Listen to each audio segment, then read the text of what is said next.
ಗೃಹ ಸಚಿವ doctor G Parameshwar ಖಾತೆ ಬದಲಾವಣೆ ವಿಚಾರಕ್ಕೆ ಸಂಬಂಧಿಸಿದಂತೆ ನಮಗೆ ಗೊತ್ತಿರುವಂತ ಪ್ರಕಾರ ಖಾತೆ ಬದಲಾವಣೆ ಆಗುತ್ತೆ. ತುಮಕೂರಿನಲ್ಲಿ ಬಿಜೆಪಿ ಶಾಸಕ ಸುರೇಶ್ ಗೌಡ ಹೇಳಿಕೆಯನ್ನು ಕೊಟ್ಟಿದ್ದಾರೆ. ಪರಮೇಶ್ವರ್ ಖಾತೆ ಬೇರೆಯವರು ಹಸ್ತಕ್ಷೇಪ ಮಾಡ್ತಾ ಇದ್ದಾರೆ. ಹಿಂದಿನ ಸೀಟ್ನಲ್ಲಿ ಕುಳಿತುಕೊಂಡು ನಿಭಾಯಿಸ್ತಾ ಇದ್ದಾರೆ. 1 ವರ್ಷದಿಂದ ಪರಮೇಶ್ವರ್ ಖಾತೆ ವಿಮರ್ಶೆ ಮಾಡಿದಾಗ ಪರಮೇಶ್ವರ್ ಅವರು ಸಜ್ಜನ ರಾಜಕಾರಣಿ, ಅವರ ಖಾತೆಯನ್ನು ಅವರು ನಿಭಾಯಿಸ್ತಾ ಇಲ್ಲ. ಸಾಕಷ್ಟು ಬಾರಿ ವಿರೋಧ ಪಕ್ಷದ ನಮ್ಮ ನಾಯಕರು ಬೇರೆಯವರು ಕೆಲವು ಸಂದರ್ಭದಲ್ಲಿ ಹೇಳಿದ್ದಾರೆ. ಇನ್ನು ಕೇಂದ್ರ ಸಚಿವರಾಗಿರುವಂಥ ಎಚ್.ಡಿ. ಕುಮಾರಸ್ವಾಮಿ ಅವರು ಕೂಡ ಹೇಳಿದ್ದಾರೆ ಪರಮೇಶ್ವರ್ ಖಾತೆಯಲ್ಲಿ ಬೇರೆಯವರ ಹಸ್ತಕ್ಷೇಪ ಇದೆ. ಇವತ್ತು ಮೈಸೂರು ಗಲಭೆ ಇರಬಹುದು, ಮಂಗಳೂರು SP ಬದಲಾವಣೆ ಇರಬಹುದು, ನಿನ್ನೆ ಬೆಂಗಳೂರು ಕಮಿಷನರ್ ಸೇರಿ 5 ಜನರ ಸಸ್ಪೆಂಡ್ ಮಾಡಿರೋದು ಇರಬಹುದು.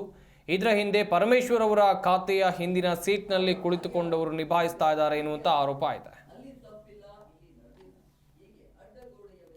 ಪರಮೇಶ್ವರ್ ಅವ್ರ ಖಾತೆ ಬದಲಾವಣೆ ಆಗುತ್ತೆ ಅನ್ನೋದು ನಮಗೂ ಕೂಡ ಮಾಹಿತಿ ಇದೆ. ನಾವು ಸುಮಾರು 1 ವರ್ಷಗಳಿಂದ ಪರಮೇಶ್ವರ್ ಅವ್ರ ಖಾತೆಗಳನ್ನು ನಾವು ವಿಮರ್ಶೆ ಮಾಡಿದಾಗ ಅದರಲ್ಲಿ ಪರಮೇಶ್ವರ್ ಅವರು ಭಾಳ ಸಜ್ಜನ ರಾಜಕಾರಣಿಯವರು, ಅವ್ರ ಖಾತೆಯನ್ನು ಅವರು ನಿಭಾಯಿಸ್ತಾ ಇಲ್ಲ. ಇದನ್ನು ಸಾಕಷ್ಟು ಬಾರಿ ವಿರೋಧ ಪಕ್ಷದಲ್ಲಿದ್ದಾಗ ನಮ್ಮ ನಾಯಕರು ಹೇಳಿದ್ದಾರೆ, ಬೇರೆಯವರು ಕೂಡ ಸಂದರ್ಭದಲ್ಲಿ ಹೇಳಿದ್ದಾರೆ. ಇವತ್ತು ಕುಮಾರಸ್ವಾಮಿಯವರು ಅದನ್ನು ಹೇಳಿದ್ದಾರೆ. ಅಂದರೆ ಪರಮೇಶ್ ಖಾತೆಯನ್ನು ಬೇರೆಯವರು ಹಸ್ತಕ್ಷೇಪ ಮಾಡ್ತಾ ಇದ್ದಾರೆ.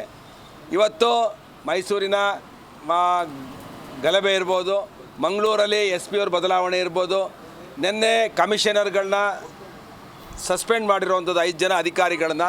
ಇದರ ಹಿಂದೆ ಪರಮೇಶ್ವರರ ಖಾತೆಯನ್ನು ಹಿಂದೆ ಸೀಟಿಂದ ಕೂತ್ಕೊಂಡಿರೋರು ನಿಭಾಯಿಸ್ತಾ ಇದ್ದಾರೆ ಅನ್ನೋದು ಆರೋಪ ಇದೆ. ಅದರಿಂದ ಇವತ್ತು ಪರಮೇಶ್ವರ್ ಅವರಿಗೆ ಇಂಡಿಪೆಂಡೆಂಟಾಗಿ ಕೆಲಸ ಮಾಡೋಕ್ಕೆ ಬಿಟ್ಟಿದ್ರೆ ಈ ಇಲಾಖೆ ಇಷ್ಟೊಂದು ಕೆಡ್ತಾ ಇರಲಿಲ್ಲ.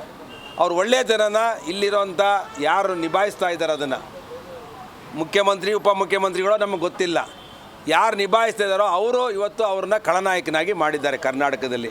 ಅದರಿಂದ ಈ RCBದು ಹೇಳಿದ್ದಾರೆ ಅವರು, ನನಗೇನೂ ಗೊತ್ತಿಲ್ಲ ಅಂತೇಳಿ. ಅವರು ಕಮಿಷನರು ಒಬ್ಬ ಪ್ರಾಮಾಣಿಕ ಕಮಿಷನರನ್ನು ಸಸ್ಪೆಂಡ್ ಮಾಡಿರೋಂಥ ಕೊರಗು ಪರಮೇಶ್ವರರಿಗೆ ಇವತ್ತು ಕೂತ್ಕೊಂಡಿದೆ. ಪರಮೇಶ್ವರರ ಮೇಲೆ ದ್ವೇಷದಿಂದನೇ 5 ಜನ ಅಧಿಕಾರಿಗಳನ್ನು ಇವತ್ತು ಸಸ್ಪೆಂಡ್ ಮಾಡಿರೋದು ಅನ್ನೋದು ನಮಗೆ ಗೊತ್ತಿದೆ.